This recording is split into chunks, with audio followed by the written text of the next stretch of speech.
boa tarde. O programa Gente que Fala está começando pela Rádio Trianon AM 740 de São Paulo, pela Rádio Universal AM 810 de Santos e também pelas redes sociais, imagens do Instagram, do Facebook, do nosso canal no YouTube, para você acompanhar essa nossa jornada de hoje e o convite diário para você curtir, compartilhar, comentar a nossa transmissão, participar também pelo WhatsApp. 973350038 é o número, 973350038.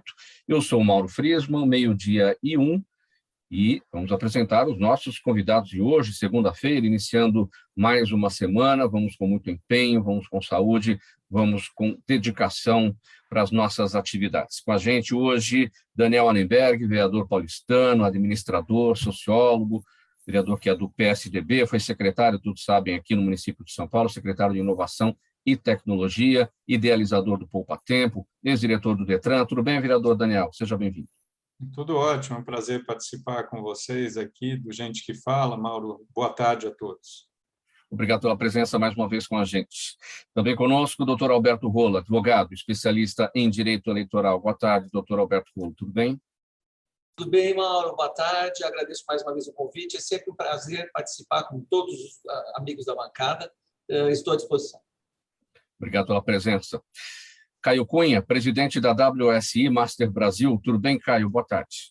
Boa tarde, Mauro. Boa tarde a todos. É um prazer estar aqui com vocês no Gente que Fala. Obrigado pela presença mais uma vez conosco. Também com a gente o doutor Anderson Albuquerque, advogado e especialista em Direito de Família. Tudo bem, doutor Anderson? Tudo bem, Mauro? Boa tarde a todos. É um enorme prazer participar do programa Gente que Fala.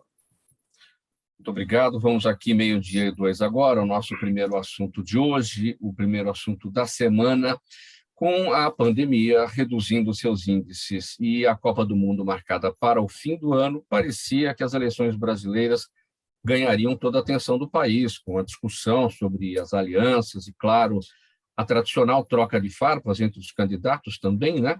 Mas veio a invasão russa à Ucrânia e, no momento em que todos gostariam de um debate sobre as soluções para os problemas da nossa economia e tantos outros, também o posicionamento dos líderes, o fato é que os principais nomes das pesquisas eleitorais, Lula e Bolsonaro, evitam dar declaração ou qualquer declaração contra a Rússia, apontada pela maioria como culpada pelo conflito.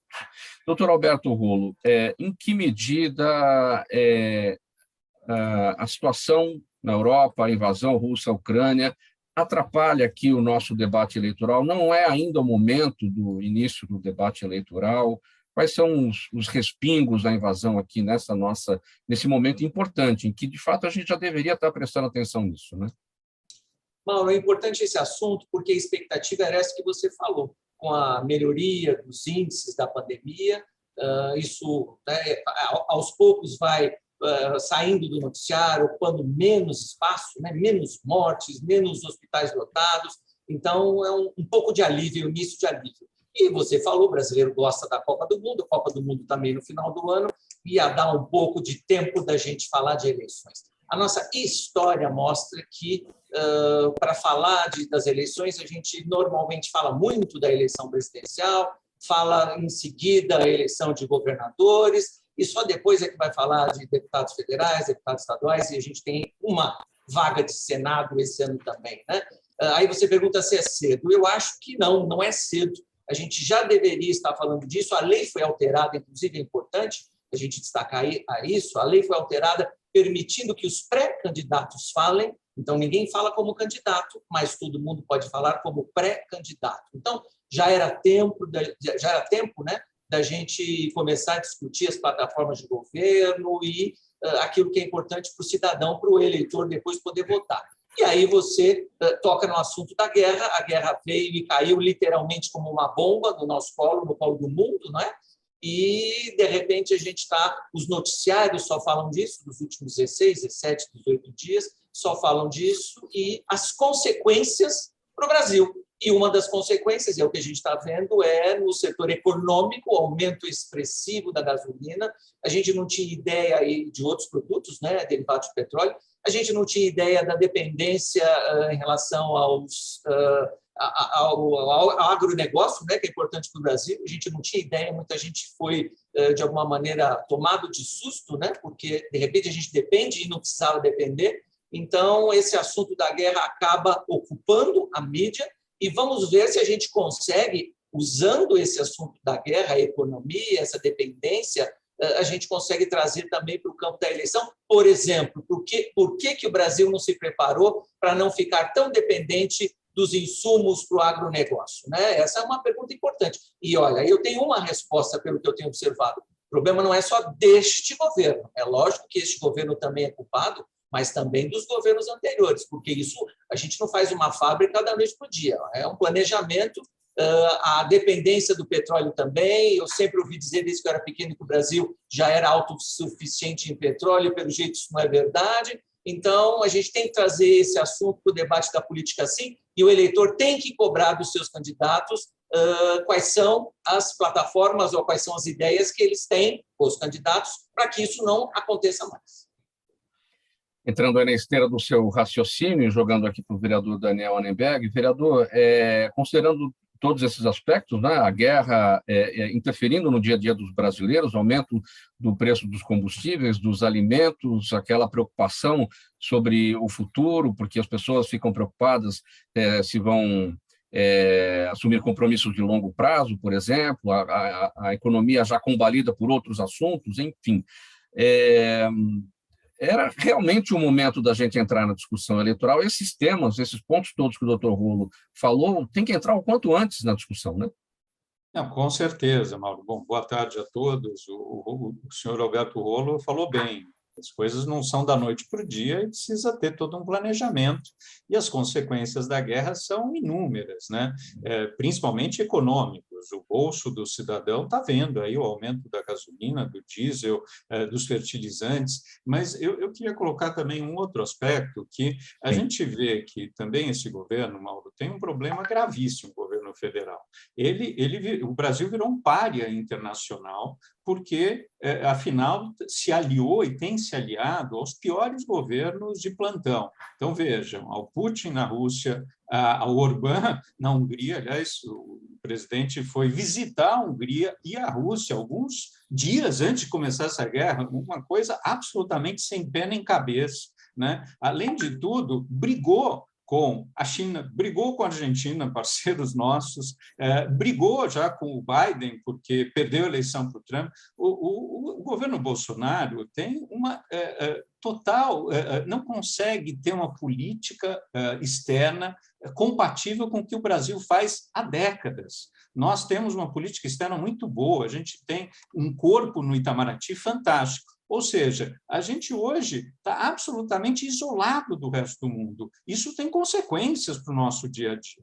E deixar claro que, de fato, a pandemia teve problemas e lembrar quem foram os negacionistas que não acreditaram durante 2 anos, mais de 2 anos, que a vacina, que as medidas sanitárias eram importantes. Esse governo federal entrou, junto com outros governos no mundo, nesse rol de negacionismo. Ou seja, se não fossem os governos estaduais, municipais, a gente estaria muito pior do que está. E se o governo federal tivesse começado antes, menos mortes teriam acontecido no país e a gente teria retomado o desenvolvimento, né, o crescimento de volta há muito mais tempo. Então, é preciso também apontar e deixar claro quem é responsável pelo quê nesse momento. E saber que isso dói no bolso, principalmente da camada da população mais pobre, sem emprego, a camada que precisa de gasolina, você vê os caminhoneiros e assim por diante. Então, a gente vai ainda viver momentos muito difíceis nos próximos meses. Não dá para ser... Eu sou otimista, mas tem que ser realista. A situação é bem complicada, viu, Mauro? Vereador Daniel Annemberg, por que os nomes que vão disputar a presidência da República precisam se posicionar em relação ao que está acontecendo em relação à Rússia e à Ucrânia? Precisam se posicionar para que a gente saiba, de fato, o que cada um acha, o que cada um pensa, né? Tem que estar claro que é um absurdo a invasão de um país menor, um país que não atacou ninguém, por um país maior e que é expansionista, como o Putin está fazendo. Eu tenho, inclusive, parentes russos, mas é um absurdo o que está acontecendo. E tem que saber diferenciar o governo do povo também, né? Da cultura. Muita gente está dizendo, não, mas os russos, sim, o governo russo atualmente, como o governo de Israel, que era até um tempo atrás, o governo brasileiro é diferente dos brasileiros. E é preciso se posicionar. E só deixar claro, eu não estou aqui defendendo A, B ou C, mas alguns candidatos já se posicionaram totalmente contra essa invasão, inclusive o candidato do meu partido e inclusive o candidato Lula também. O candidato Bolsonaro não se posicionou, ele fica em cima do muro e ele é aliado do Putin, então ele acha que ele não deve falar nada. É uma situação que o governo federal parece barata tonta nessa discussão internacional. A gente vê isso com reflexos tremendos no nosso dia a dia. A China quase não exportou vacina para o Brasil por declarações infelizes da família do presidente. É um absurdo um negócio desse. A gente precisa pensar em política de governo, política de médio e longo prazo. O senhor Alberto Rolo tem razão. Não dá para pensar porque o cidadão está no governo nesse momento e eu não gosto dele, então eu não vou fazer uma conversa, uma discussão. Isso tem que estar acima de gostar ou deixar de gostar. É isso que alguns governos não entendem. Eu conheci olhar sobre esse tema, guerra na Ucrânia e eleições no Brasil. Olha, com relação... Deixa eu só acrescentar um item importante para a gente, um fato, rapidinho. Não existe solução mágica, viu? Desculpa interromper, Caio, eu acho que é importante para o debate. E a lei eleitoral veda esse tipo de soluções que estão sendo pensadas agora, por exemplo, fazer subsídio. A lei veda expressamente subsídio nesse ano eleitoral. Isso vai ser um problema. O vereador Daniel já colocou isso. A gente vai sofrer pelos próximos meses. Subsídio não é uma solução, a não ser que tenha decreto de pandemia, é o que diz a lei. Não dá para fazer mágica. Ou decreta pandemia e aí sim acha uma solução, ou então a gente vai ter que enfrentar esses problemas e a tendência é piorar. Desculpa, é só isso que eu queria acrescentar. Caio, vai lá, você. Não, agradeço aí tua iniciativa, Alberto. Eu vou comentar aqui como um empresário e empreendedor, né? Porque eu não sou um político, me envolvo, sou brasileiro de alma e coração, de muitos anos, né? E sou um empreendedor agora há muito tempo no mundo digital, que é um mundo inovador que está abrindo e cada vez mais o mundo está mais próximo, digamos assim. Ou seja, todos interagem entre si usando do mundo digital como um meio de comunicação. Então, hoje, as informações elas andam numa velocidade muito maior e de uma maneira muito delicada. Então, você tem que tomar muito cuidado, porque informações boas e corretas são ótimas e transmitem muitos dados, mas informações erradas, falsas, informações criadas do nada, também comunicam de uma maneira muito rápida e levam a informação distorcida e errada. E hoje nós vemos isso, o exemplo da Rússia, que a comunicação feita lá, um país onde você vê o domínio, né, político querendo comandar o povo, impedindo o povo de saber as informações verdadeiras. Uma lei que foi criada lá onde o povo pode ter 15 anos de prisão se usar o termo guerra, numa ação realmente totalmente que é uma guerra verdadeira. Então, isso hoje todo mundo está vendo, está se comunicando, etc. Então, temos que tomar cuidado com o digital, porque ele pode ser uma ferramenta muito forte e ajudar as empresas, inclusive os políticos, candidatos, têm que usar o mundo digital como meio de comunicação para transmitir suas ideias, suas opiniões e saber levar para o povo a forma correta e como que vai resolver. Por exemplo, como é que eu vou dizer assim? A propaganda ela toma conta das informações. Então, hoje, em menos de um mês, todo mundo esqueceu o desastre todo de chuvas em Petrópolis, no estado do Rio, porque apagou completamente com as informações agora da Rússia, né, do outro lado, então, do Oriente. Então, temos que tomar muito cuidado e temos que aproveitar esse momento para ouvir os políticos, entender as ideias deles e trazer aqueles que vão realmente trabalhar para ajudar o bem do futuro do país. O Brasil realmente sofreu algumas turbulências e minha esperança é que com essas eleições a gente consiga corrigir alguns desses desvios. Aliás, Mauro, só fazendo um comentário rápido do Caio, ele tem toda a razão. Veja as consequências da fala do Arthur Duval, né? Rapidamente ele deixou de ser pré-candidato ao governo do Estado, está sendo expulso do partido porque fez um comentário, aliás, péssimo, né? Absurdo, mas veja as consequências. Eu falo, na Segunda Guerra Mundial não tinha WhatsApp, não tinha redes sociais. Hoje, a informação ela corre numa velocidade gigantesca. A gente sabe tudo o que está acontecendo, desde que os governos não façam o que o Caio tem toda a razão, a Rússia, a China faz, de tolher a informação para grande parte da população, o que é um absurdo, tá certo? Doutor Anderson, como destacou o Caio, na Rússia, o país impondo penas de prisão para quem usar o termo guerra, e um país onde os jornalistas estão sendo impedidos também, em certa parte, de contar a verdade, e, lamentavelmente, a morte do jornalista americano, o Brent Renaud, de 50 anos de idade, nesse final de semana, e coloca, né, tudo isso em xeque, né? Eu concordo com os colegas que a falta de manifestação do governo quanto ao seu posicionamento, ela traz um reflexo, né? E as informações perante os russos, eu acredito que elas estejam sendo distorcidas também. E essa distorção da informação, ela faz com que os russos acabem não tomando um posicionamento mais assertivo contrário à guerra. E eu acho que é unânime que a população russa em si também não apoia. Até notícias que veicularam nos últimos dias quanto a essa guerra, os próprios integrantes das Forças Armadas russas, eles desconheciam que estavam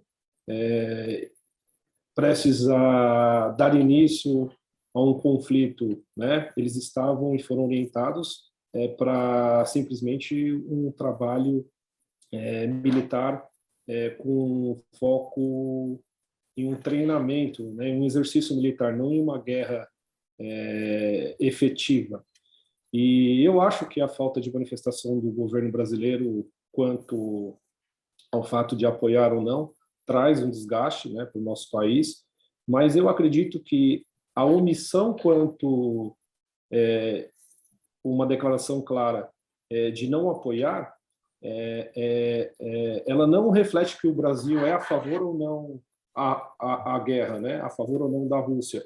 Eu acho que o próprio fato do governo não ter se manifestado é uma forma de não polemizar e trazer mais desgaste para uma economia fragilizada e desgastada que nós estamos hoje sofrendo, que é a nossa realidade.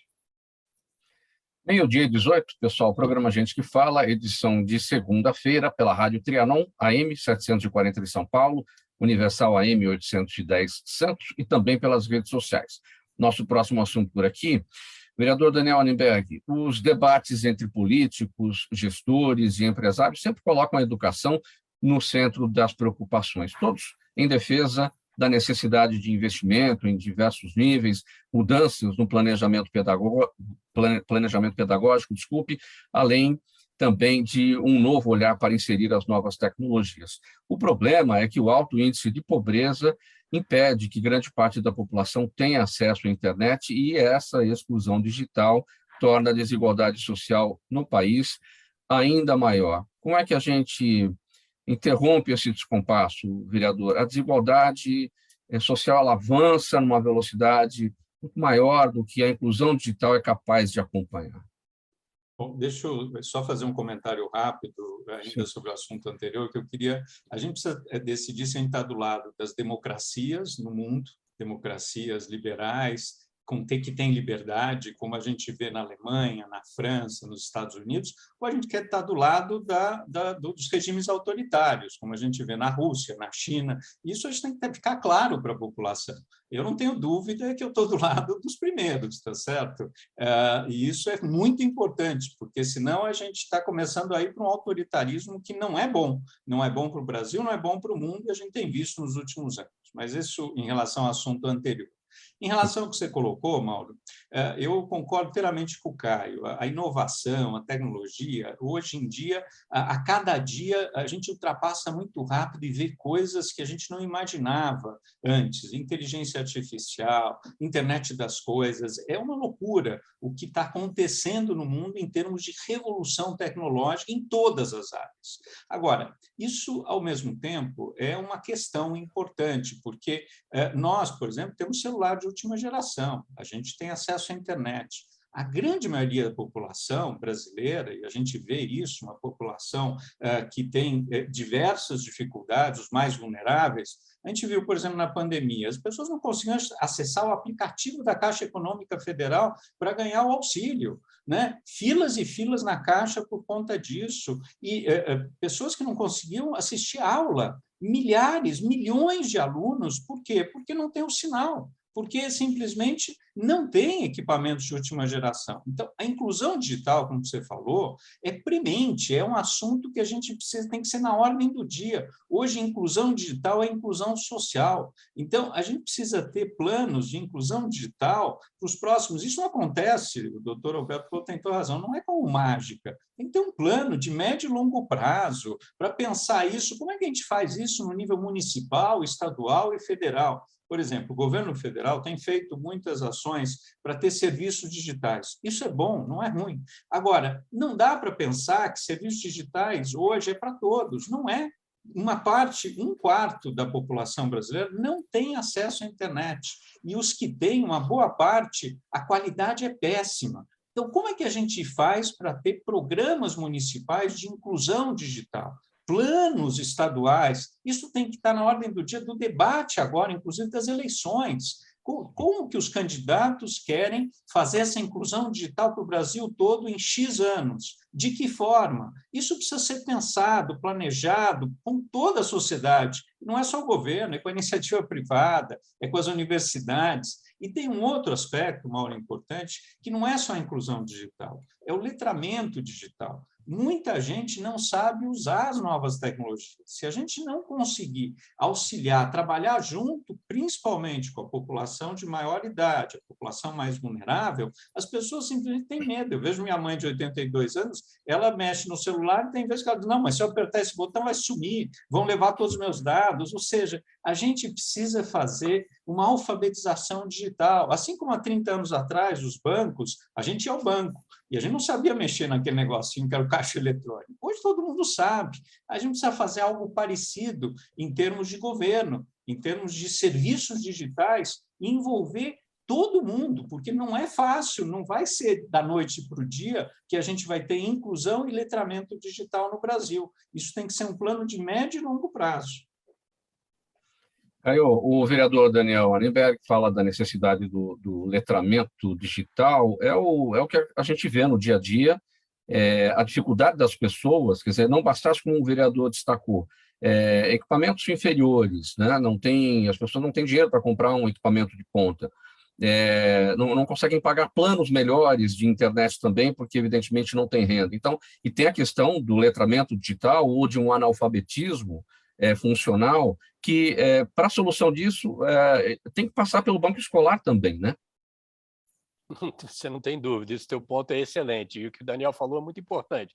A educação é essencial, nós temos que entender, e aí eu respeito, né? Nós somos uma democracia, temos os políticos, eu sou totalmente a favor, mas nós temos que olhar um pouco para os investimentos corretos e prioritários para o desenvolvimento da nossa população.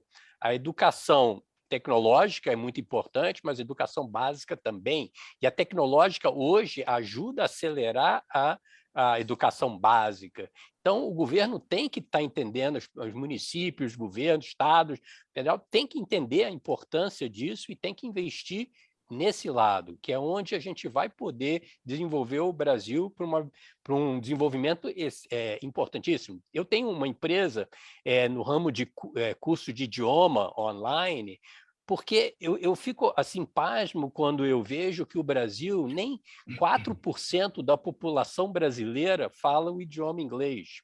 como que a gente deseja que o país se desenvolva, vai aprender novas tecnologias, novos materiais, novos temas, novas formas até de agronegócio, de tudo. Se você não fala idioma internacional, você não consegue pesquisar no mundo internacional. Então, isso tudo atrasa muito o nosso país.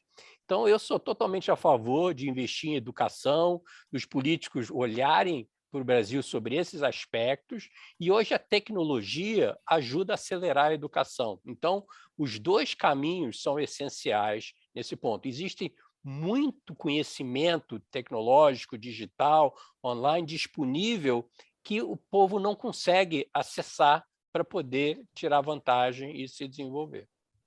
Agora, doutor Rolo e doutor Anderson, primeiro, doutor Rolo, vamos carregar esse assunto para a questão da nossa segurança, né? Impressionante, né?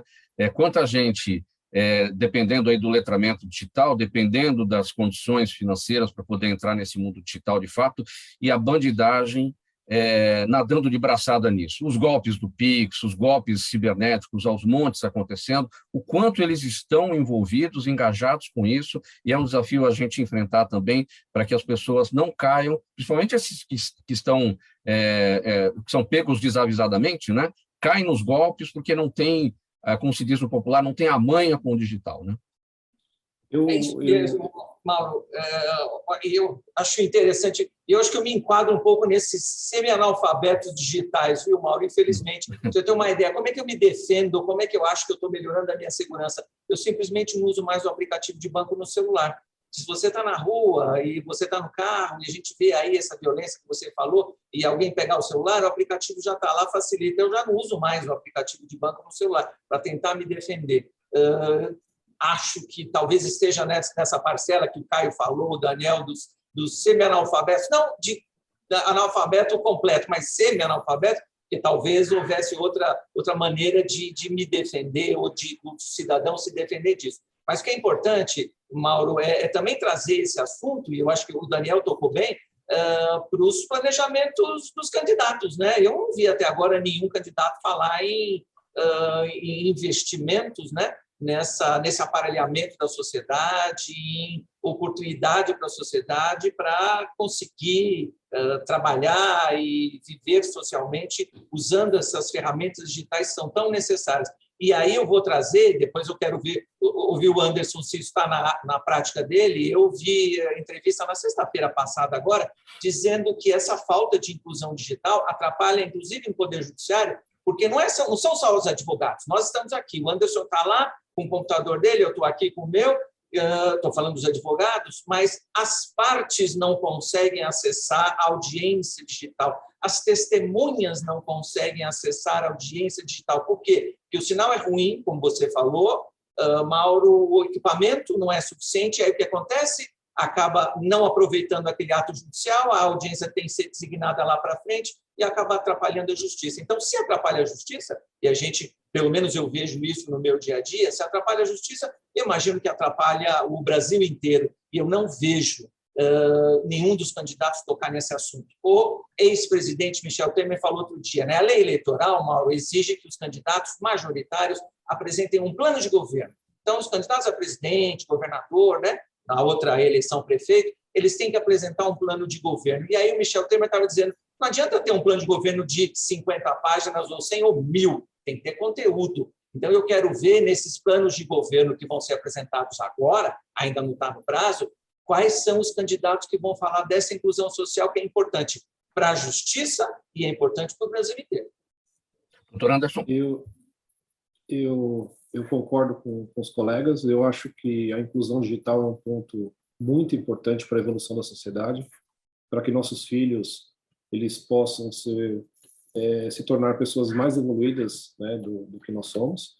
E eu acho que a pandemia em si, né, tirando todo o ponto negativo, ela acabou trazendo, exigindo que essa inclusão digital ela tivesse uma penetração forte nas escolas, principalmente nas particulares, que deve ser replicado nas escolas estaduais, nas escolas municipais, né, nas entidades de curso superior ligado ao governo federal. Mas nós passamos por uma evolução nesses últimos 2 anos, da inclusão, e eu vejo um reflexo nos meus filhos que, nos últimos 2 anos, eles tiveram uma evolução muito grande no que diz respeito a conseguir manusear um equipamento eletrônico, um iPad, né? Um computador, coisas que eu mesmo tenho dificuldade de fazer no meu dia a dia, né? Então, a minha filha consegue fazer apresentações, meu filho de 6 anos também, em razão da tecnologia. E eu também acredito que a tecnologia 5G vai ajudar com que os governos possam implantar e investir mais em educação, nessa educação digital, né? Porque o grande problema da inclusão digital é um investimento muito caro. Tudo que está atrelado à tecnologia é muito caro. E eu sou completamente, 100% a favor dessa inclusão. Acho que a educação depende, é um ponto que teve um start, teve um início, que precisa melhorar muito, mas que não tem mais como voltarmos ao passado. É o futuro, a inclusão digital, e precisa sim ser um tema debatido pelos candidatos, porque o país precisa disso para uma evolução. Meio-dia e 31, você está no programa Gente que Fala, edição de segunda-feira. A gente vai fazer uma breve pausa aqui, um intervalo muito rápido para a mensagem do nosso apoiador. Em seguida, a gente volta aqui com os temas da nossa pauta. Até já.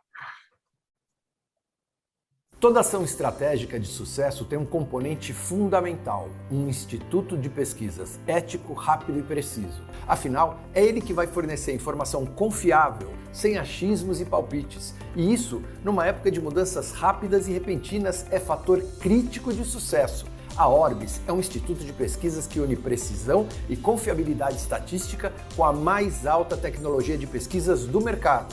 Tem inteligência artificial, robótica, big data, entre outros recursos, para que você tenha uma informação correta, confiável, com o menor custo e no menor tempo possível. Na sua próxima ação, seja ela corporativa ou política, comece pela Orbis, porque com a informação correta você vai mais longe, mais rápido e com mais segurança. De volta com o programa Gente que Fala, edição de segunda-feira, com os principais assuntos do dia. A Rádio Trianon AM 740 de São Paulo, Rádio Universal AM 810 de Santos e também pelas redes sociais. Vereador Daniel Anneberg, mais um comentário seu sobre o nosso tema anterior, a gente passa Muito na sequência para o rapidamente, próximo Mauro. assunto. Sim, muito rapidamente. Só, você colocou bem no começo a dificuldade de muita gente acessar, né, as tecnologias. E a minha preocupação é enorme com isso. Se a gente não fizer uma ação nesse sentido, a desigualdade social, que talvez seja o grande problema do Brasil hoje, pode aumentar ainda mais. Então, a gente precisa lembrar sempre disso e ver como é que a gente trabalha nesse sentido. E vou dar um exemplo rápido, né? Eu fui secretário de Inovação e Tecnologia da Prefeitura antes, né? E isso começou até na gestão anterior de outro partido. A ideia de você abrir uma empresa na cidade de São Paulo levava mais de 100 dias e era presencial. Hoje, leva 3 a 4 dias e é tudo eletrônico. É nessa linha que a gente precisa caminhar, de simplificar, desburocratizar, usar a tecnologia como meio para todo mundo, para que todos possam ter acesso e fazer com que isso seja inclusão social, inclusão digital e fazer com que a economia se desenvolva. Quem quer abrir uma empresa numa cidade que leva mais de 100 dias para abrir uma empresa? Sendo que quando você consegue agilizar isso, eu não tenho dúvida que as pessoas dizem, opa, essa cidade é boa nisso, eu topo abrir uma empresa aqui. Então, só para dar um exemplo, a importância da gente trabalhar planos de médio e longo prazo, de governos diferentes, de partidos diferentes, pensando em benefício de toda a sociedade. Isso é fundamental. Vamos estender com mais uma perguntinha aqui. Só um instantinho. Pode. Aí eu faço uma pergunta a mais para o vereador. Pode seguir, doutor. Complementando a questão do vereador, um ponto muito importante para que a gente tenha uma evolução, né, essa inclusão digital, principalmente nas redes públicas, eu acredito que nós precisamos, paralelamente, ter um trabalho muito forte no que diz respeito à segurança. Eu conheço algumas pessoas que, por livre e espontânea vontade, acabam contribuindo com algumas instituições municipais e estaduais e fizeram algumas doações de computadores na pandemia e ajudaram com que aquela escola conseguisse ter, beneficiar os seus alunos com a questão de equipamentos digitais.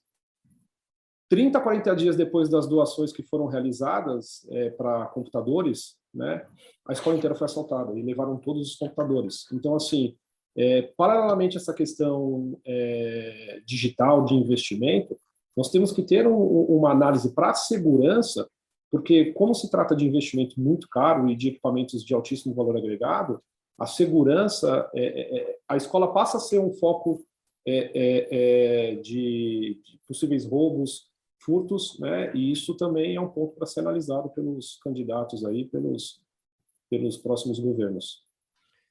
Vereador Annenberg, para a gente fechar esse tópico, eu pergunto o seguinte: o senhor foi um dos idealizadores do Poupa Tempo, todos os serviços que a gente conhece hoje relacionados ao Estado, completamente digitalizados, enfim, uma série de facilidades que o Poupa Tempo trouxe para todos. Disparou o processo de digitalização do Detran.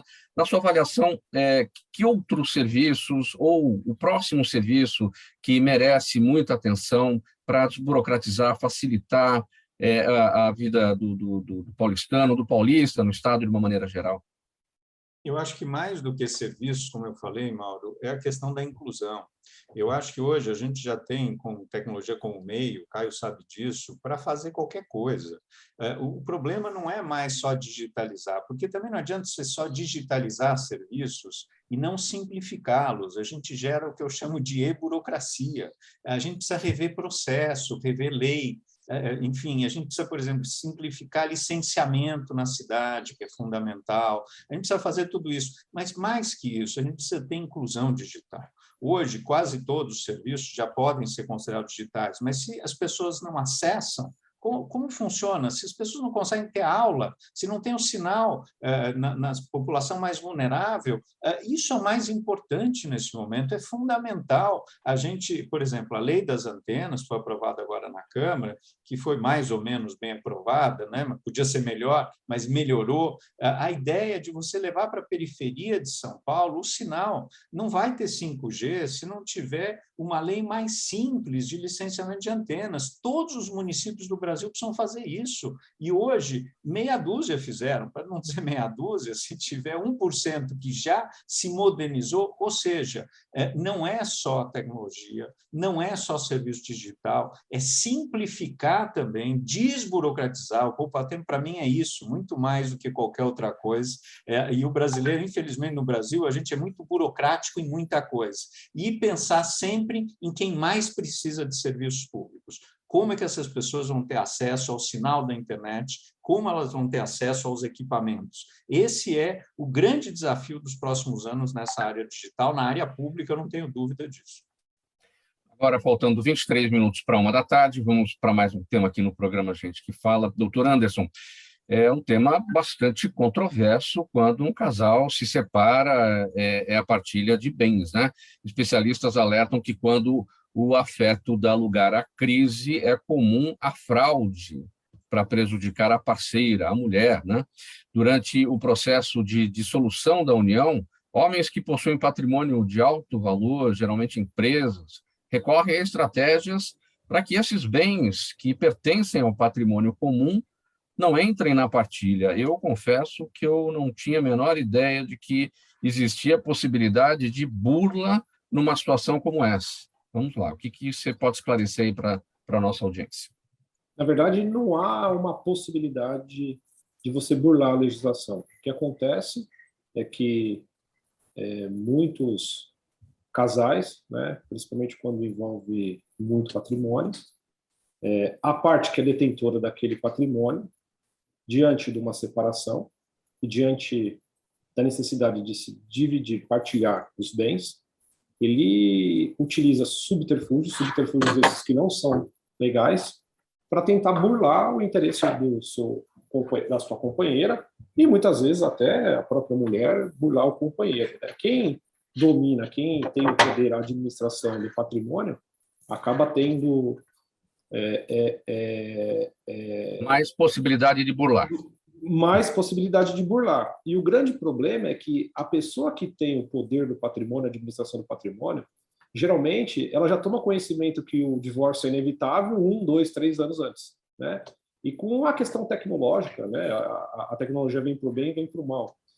Com a questão do avanço tecnológico, você existem subterfúgios que as pessoas que não são legais, que elas acabam realizando para ocultar patrimônio.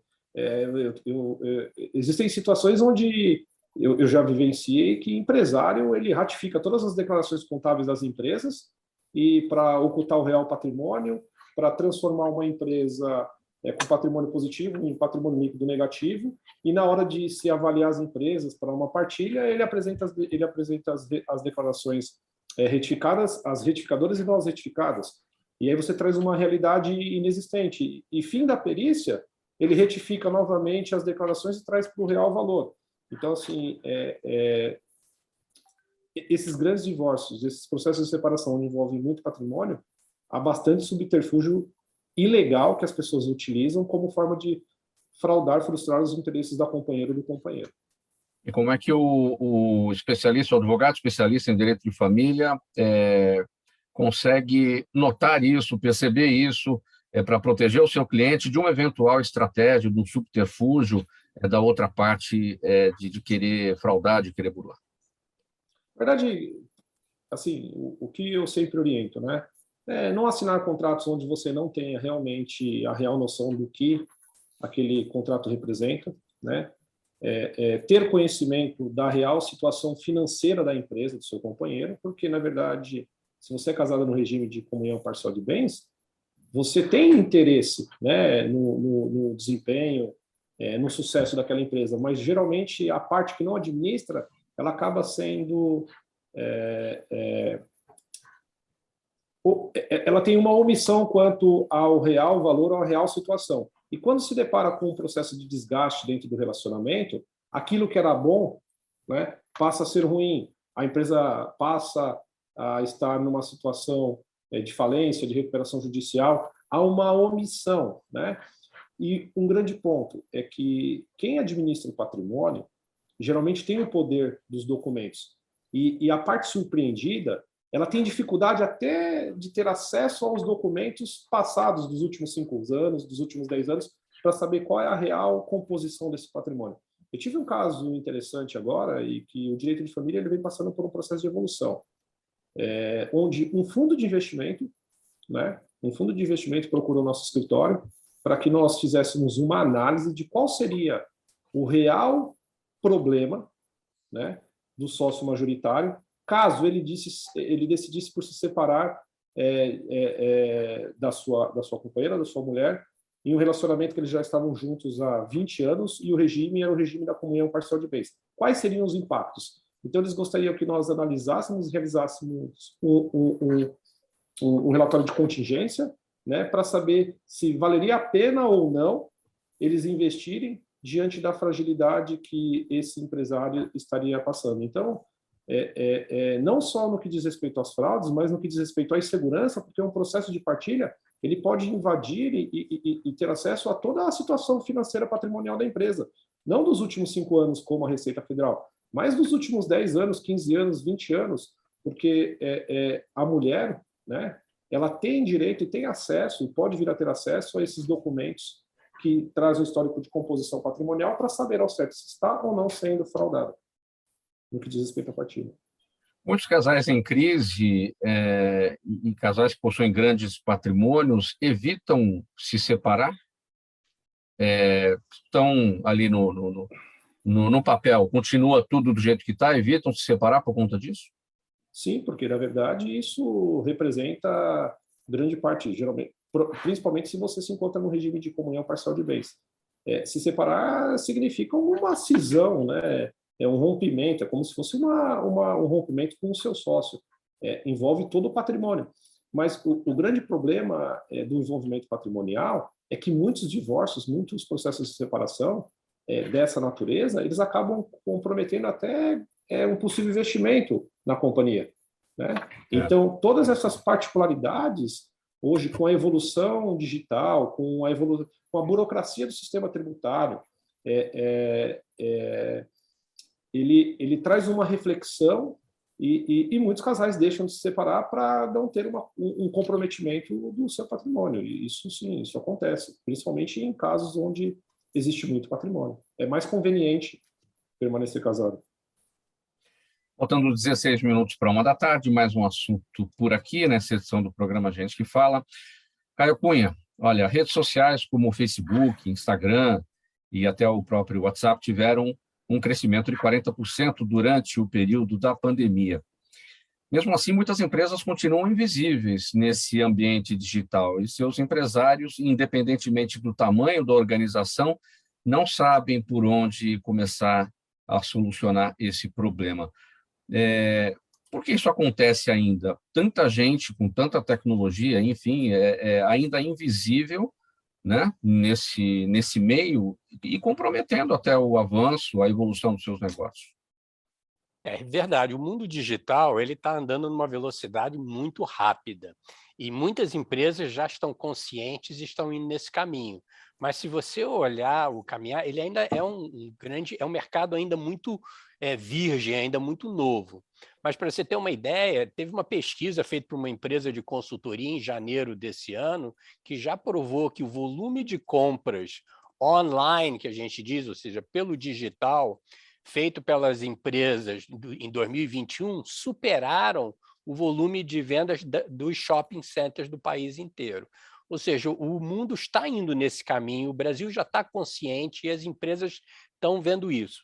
Só que para você ter sucesso no mundo digital, não é só investir e pagar mídia paga, uma alternativa, que você vai ter resultado. Você tem que fazer todo um trabalho que vai ajudar a você definir teu público-alvo, você identificar qual é o seu diferencial frente aos teus concorrentes, como é que você vai poder mostrar para o teu mercado que você é a quem eles têm que procurar no digital, é você a quem eles devem querer comprar no mundo digital. Então, se você não fizer esse trabalho todo, você vai estar realmente investindo recursos sem um retorno próprio. Mas o mundo digital, como nós começamos a conversa hoje, falando até na comunicação mundial, você no mundo digital, você não compete mais com a loja da esquina. Você compete com o mundo inteiro. Você pode estar lado a lado com uma empresa internacional vendendo um produto similar a preços competitivos. Então, todo o trabalho do digital tem que ser feito de uma maneira bem pensada, bem considerada, com investimentos definidos corretamente, para você poder ter um bom retorno. Agora, se você fizer tudo isso bem feito, você tem um retorno muito positivo, muito satisfatório.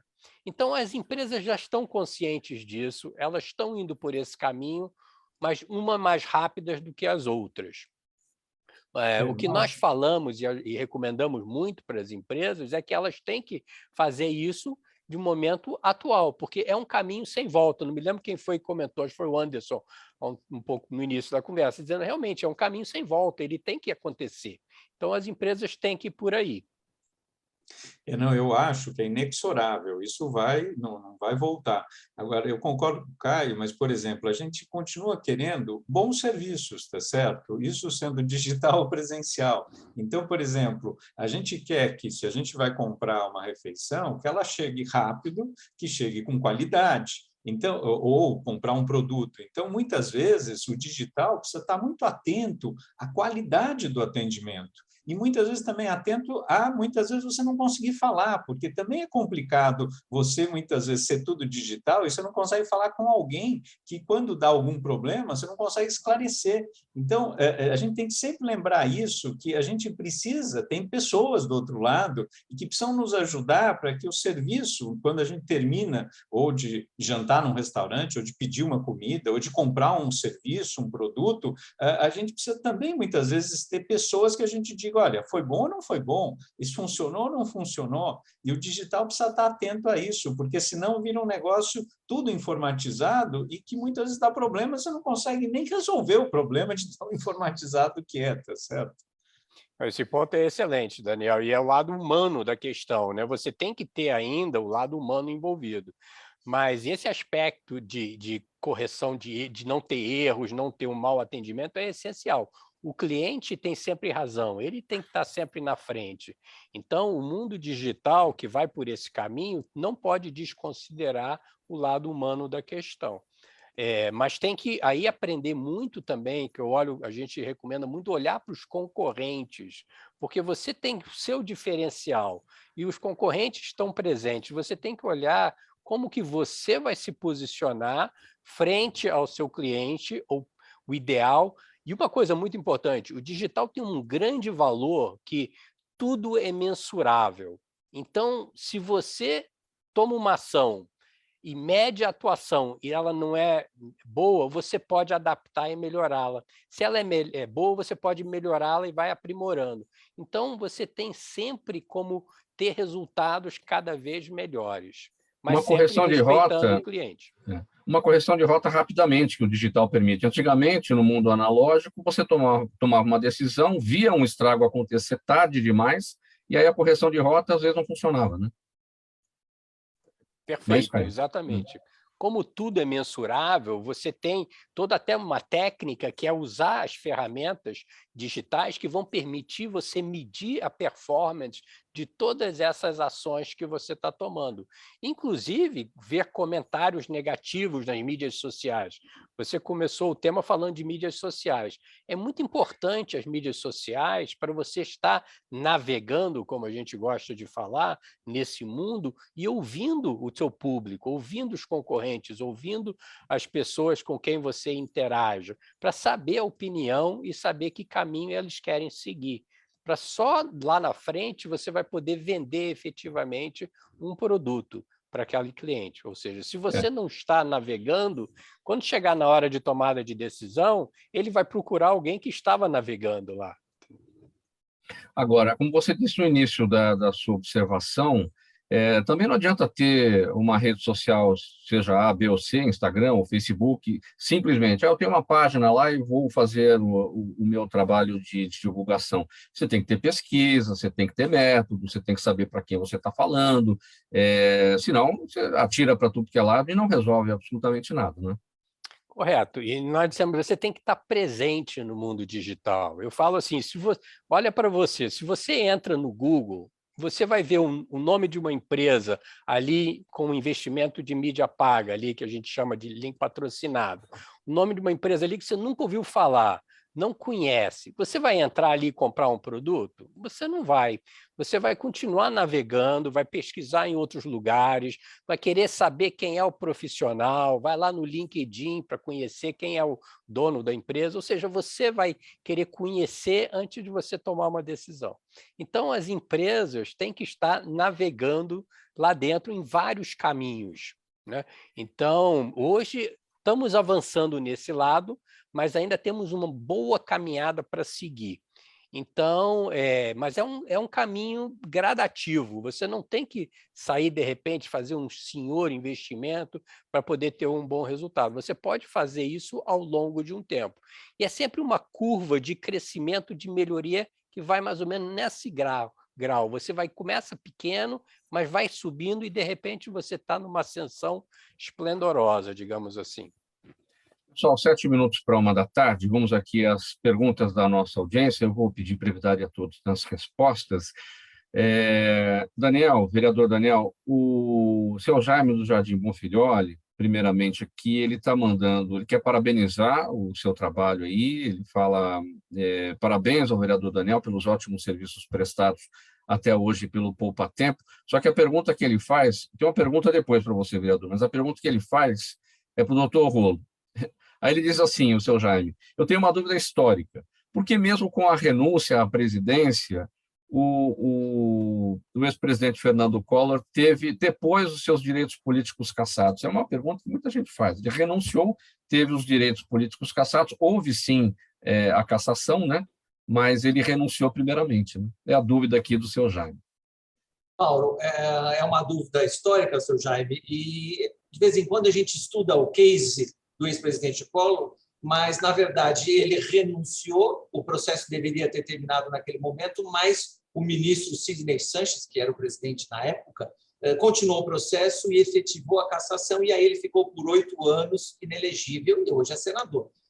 Então, é um raciocínio que a gente pode discutir historicamente, mas naquela época, inclusive o ministro Sidney Sanches paralisou a sessão para saber quais seriam os efeitos da renúncia se ele deveria terminar o processo ou não, foram lá atrás dos bastidores da mesa para discutir, e aí politicamente discutiu-se que era para tocar o barco, ir para frente, haver a cassação para que ele sofresse as consequências. Eu acho que não estava correto do ponto de vista jurídico, mas foi assim que aconteceu. Da mesma maneira, Mauro, aí eu aproveito, que no caso da ex-presidente Dilma também, né? Que o ministro Lewandowski também deu um gato lá na Constituição, com todo respeito, mas é como eu vejo, não tirando os direitos políticos da ex-presidente Dilma, e a Constituição fala, né, com inabilitação para exercício de função pública, então ela deveria também ter ficado sem os direitos políticos. São circunstâncias naquele momento que as autoridades decidem e a gente tem que aceitar. Mas qual foi o amparo legal dele para tomar essa decisão na Dilma? Ele tinha poder para isso naquele momento? Ele interpretou a Constituição, Caio, desta maneira, que a inabilitação não era obrigatória, era só a cassação do mandato, a perda do mandato, mas que a inabilitação era acessória e aí ele decidiu não aplicar. Isso é criticado hoje. Foi uma interpretação própria dele. E aí ficaram duas dúvidas históricas, né? Por que o ex-presidente Fernando Collor perdeu os direitos dele e a ex-presidente Dilma não perdeu, né? Não é isso, doutor Rolo? Exatamente, foram momentos políticos diferentes, Sim. Ministros presidentes do STF diferentes, né? Aquela primeira vez foi o Sidney Santos, agora foi o Lewandowski, que continua no Supremo, deve se aposentar no ano que vem, mas esse ainda continua. Eles decidiram diferente, ninguém questionou, ficou assim. Vamos lá para a pergunta da Valéria Jureidini no YouTube. Vereador Daniel Annemberg, ela pergunta se a chegada do 5G vai reduzir ou ampliar a desigualdade social. É uma ótima pergunta, Valéria, mas só dizendo, Jaime, obrigado aí pelos elogios, espero que eu possa continuar contribuindo para melhorar mais ainda o serviço público. A Valéria, essa pergunta é a que não quer calar. Em princípio, Mauro e todos, a ideia da chegada do 5G é para democratizar, é para que todo mundo tenha acesso. Mas, para isso, precisa de uma série de infraestruturas, inclusive eu falei aqui da lei das antenas, todas as cidades precisam simplificar o licenciamento de antenas, vai depender das operadoras, vai depender de muita coisa, dos próprios governos trabalharem nesses planos municipais, estaduais, federais de inclusão digital. Eu espero, sou otimista que a gente tenha melhorias e que, de fato, a gente tenha sinal para todo mundo, seja no centro, seja na periferia das grandes cidades, seja na cidade, seja no interior. Só para citar, quando eu fui secretário, a gente ampliou o número de pontos de Wi-Fi na cidade, eram 120 pontos, hoje já são mais de 1.000, e a ideia é que isso continue ampliando. A gente precisa ter muito mais pontos de Wi-Fi, pontos públicos, né, de acesso, para que todo mundo possa acessar, como acontece em várias cidades do mundo. Espero que o 5G venha para democratizar. E com aparelhos acessíveis, né, com smartphones acessíveis, né, porque são caríssimos, né, e, enfim, então você tem o 5G, mas a população precisa ter condições de ter acesso ao smartphone que vai dar este canal para o 5G, né, não é, vereador? Perfeito, Mauro, exatamente. Aliás, o 5G é o fim do Wi-Fi também, né, o fim do cabo, né, porque não vai ter razão de ser, né? Na verdade, é uma grande polêmica. Em princípio, a ideia é que justamente a gente consiga, com o Wi-Fi, o sinal venha, né, por ondas, etc. Mas tudo isso, como o mundo muda muito rapidamente, o Caio sabe disso, o que vale hoje não vale amanhã, o que valia ontem não vale hoje. A gente está numa transformação digital e o mundo tende a se transformar nos próximos 10 anos mais ainda. Então, tem muita coisa que a gente nem sabe que já está acontecendo, né? Caio, com você agora, o Fernando Gonçalves está com a gente no Instagram e pergunta a importância para uma empresa de uma abordagem híbrida ao possível cliente. Híbrida, ele diz aqui, tanto física quanto digital. Bem brevemente, para a gente ter mais uma pergunta aqui para o doutor Anderson.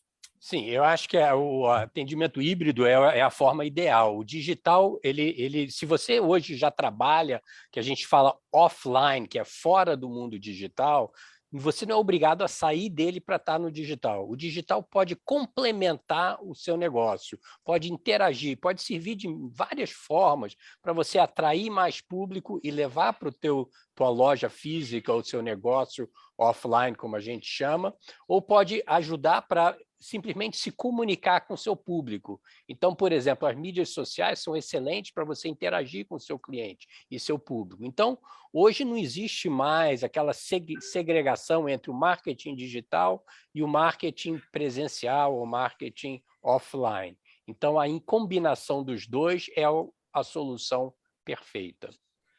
Doutor Anderson, olha que dúvida interessante aqui da Adriana Couto, pelo Facebook. Ela diz assim, blogs, canais de YouTube e de mídias sociais que são pessoais, mas são monetizados, estão sujeitos a uma eventual partilha de bens. Olha só que ponto que a gente chega, né, para pensar, né? Sim, porque, na verdade, por mais que aquilo diz respeito à atividade predominante, ele tem um fundo de comércio atrelado a isso. E esse fundo de comércio ele pode sim ser partilhado, ele pode integrar sim. Então, muitas pessoas desconhecem, mas a marca pode integrar. Tudo aquilo que pode ser monetizado e que tenha sido constituído durante o período do relacionamento pode ser objeto de partilha. Bens tangíveis e intangíveis.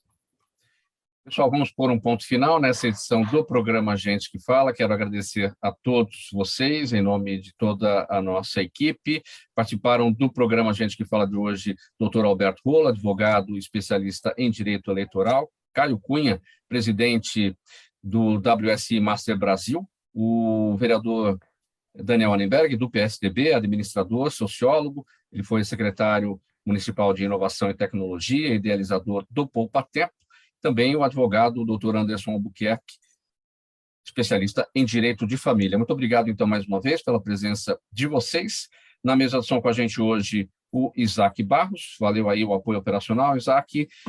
Sérgio Souza, na gerência técnica da Rádio Trianon. Apresentação minha, Mauro Friesman. Pauta e redação do Pedro Esquiavon. Zenilda Salvato, nossa diretora de produção. Jornalista Fausto Camunha, nosso diretor-geral. E você, ouvinte, você, espectador, a razão da nossa presença aqui todos os dias. Musical Trianon chegando, vai até às 6 da tarde. Depois tem o Radar Paulista com o jornalista Renato Albuquerque. E agora a Débora Mendonça traz as informações do trânsito ao vivo na capital paulista. Uma e um, minha gente. Um abraço. Tchau. Até amanhã.